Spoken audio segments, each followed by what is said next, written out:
नमस्कार दोस्तों, सादर जय हिंद। मैं डॉक्टर आशीष जैन एक बार फिर से स्वागत करता हूं आपका अपने चैनल अपने अपने महावीर में।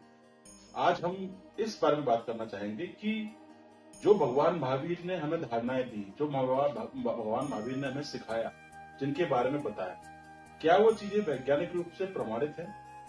आज से 2600 वर्ष पूर्व जब भगवान महावीर ने हमें इन चीजों का ज्ञान देना शुरू किया, जब इन चीजों को हमारे जीवन अपने अर्पित करने की भावना हमें दी, तो क्या ये चीजें उस समय और आज के समय के हिसाब से वैज्ञानिक रूप से प्रमाणित है? कितनी महत्वपूर्ण है ये जानकारियां और कितनी महत्वपूर्ण है ये धारणाएं, साइंस के हिसाब से भी और जैन धर्म के हिसाब से भी और हमारे डे टू डे जीवन की एक्टिविटी के हिसाब से? तो ऐसे 7 पॉइंट आज मैं डिस्कस करना। सबसे पहला पॉइंट है, जैसे कि भगवान महावीर ने हमसे कहा था कि रात्रि भोजन का त्याग। रात्रि भोजन का त्याग करने से क्या होता है, हम उन माइक्रो और सूक्ष्म जीवों को खाने से बच जाते हैं जो दिन की रोशनी में हमें दिखाई पड़ते हैं और जो कि रात के अंधेरे में दिखाई नहीं पड़ते। ये उस समय के हिसाब से मौजूद है, क्योंकि आज का साइंस कहता है इंटरमिटेंट फास्टिंग कीजिए। अगर आप अच्छा स्वास्थ्य चाहिए, अगर आपको वजन कम करना है, अगर आप अच्छा जीवन जीना चाहते हैं, तो अपने मेटाबॉलिज्म को बेटर करने के लिए आप इंटरमिटेंट फास्टिंग कीजिए। इंटरमिटेंट फास्टिंग का मीन्स ये होता है कि 7 बजे के आसपास के बाद कुछ ना खाइए और सुबह 10-11 तक कुछ अन्न ग्रहण कीजिए। यही कंसेप्ट हमारे भगवान महावीर स्वामी ने हमें 2600 वर्ष पूर्व दे दिया था। तो कह सकते हैं कि भगवान महावीर की धारणा वैज्ञानिक रूप से प्रमाणित। दूसरा इंपॉर्टेंट कंसेप्ट है concept of micro organism. Robert Koch ने, लुइस पास्चर ने इस बात की खोज की कि जो खाना पुराना होता है या पुराना हो जाता है, उसमें माइक्रो जीव पैदा हो जाते हैं, निगोदिया जीव पैदा हो जाते हैं, या उसमें तरह तरह की बीमारियों को पैदा करने के लिए कीटाणु, जीवाणु, विषाणु का सबसे इंपॉर्टेंट रोल होता है। तो यही बात भगवान महावीर स्वामी ने अपने समय में कही थी कि हम कहीं ना कहीं अपने आसपास निगोदिया जीवों से घिरे रहते हैं। वो निगोदिया जीव जो हमें आंखों से दिखाई नहीं पड़ते। तो शायद उस टाइम के निगोदिया जीव और आज के बैक्टीरिया, वायरस जो कि बीमारियां फैला रहे हैं, almost same concept. Concept number 3, पानी को छान कर पीना। हमारे जैन धर्म में शुरू से ही सिखाया जाता है कि पानी को छान कर पीजिए, ताकि पानी में पाए जाने वाले माइक्रो ऑर्गेनिज्म से आप बच पाए, उनसे आप उनको अपने पानी से अलग कर पाए। आज आप देखिए हर घर में आरओ सिस्टम लग चुका है, ताकि पानी को फिल्ट्रेशन के तरीके, नए नए तरीके ईजाद किए जा रहे हैं और बेटर तरीके निकाले जा रहे हैं। तो ये कंसेप्ट भी भगवान महावीर स्वामी ने साइंस के हिसाब से, विज्ञान के हिसाब से, वैज्ञानिक रूप से प्रमाणित करने के लिए हमें आज से बहुत साल पहले में दे दिया। और जैन धर्म की इंपॉर्टेंट धारणाओं के हिसाब से हम बात करें तो भगवान महावीर स्वामी ने हमें बहुत पहले सिखाया था कि पेड़ पौधों में भी जीवन होता है। जबकि ये बात बहुत सारे साइंटिस्ट, एक डच साइंटिस्ट थे जॉन इलिंगन गैगन, उन्होंने भी सिद्धांत को पास किया कि पेड़ पौधे अपना खाना स्वयं बनाते हैं और पेड़ पौधों में भी ग्रोथ होती है।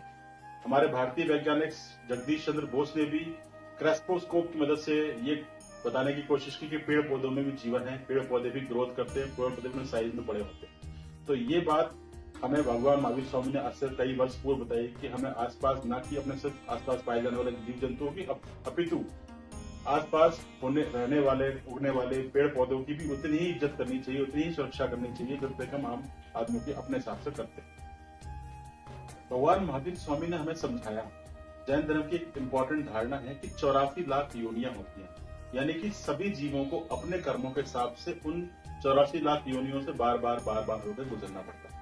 साइंस भी आजकल ये कहता है, बिल्कुल प्रमाणित हो चुकी है कि ऑलमोस्ट इस दुनिया में 8.7 मिलियन प्रकार की स्पीसीज हैं, जानवरों की और पौधों की मिलाकर, जिनमें से अभी तक से 1.2 मिलियन की खोज हो चुकी है, बाकी की खोज और जारी है। तो ये बात ऑलमोस्ट पहले रूप से साइंटिफिक रूप से प्रमाणित है कि जैन धर्म एक विज्ञान के हिसाब से दिया हुआ धर्म है और उसको हमें अपने जीवन में फॉलो करना चाहिए। हम 6वें पॉइंट की बात करते हैं, एनर्जी। साइंस में कहते हैं कि energy can not be destroyed, can not be recreated. ऊर्जा को ना तो नष्ट किया जा सकता है, ना कि पैदा किया जा सकता है, सिर्फ एक रूप से दूसरे रूप में इसको चेंज किया जाता है।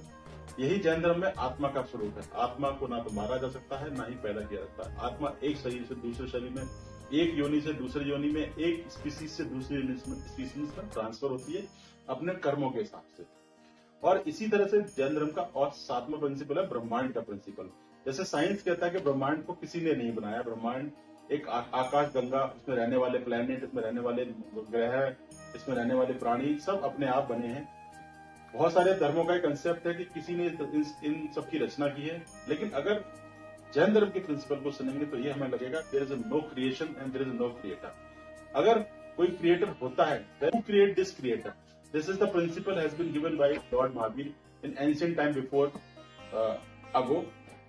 सो ये कह सकते हैं कि आकाश गंगा भी साइंस का ही एक रूप है और भगवान महावीर के विचारों में दिए गए ज्ञान गंगा को भी एक हम साइंस का रूप दे सकते हैं। तो आज हमने सीखा कि जैन धर्म के कुछ प्रिंसिपल और बहुत सारे प्रिंसिपल इस तरह से हमें दिए गए हैं जो आज के रहने वाले मॉडर्न युग और मॉडर्न कल्चर के हिसाब से साइंटिफिक रूप से विशेष रूप से प्रमाणित हैं और इनकी आज की जिंदगी में बहुत ज्यादा जरूरत है।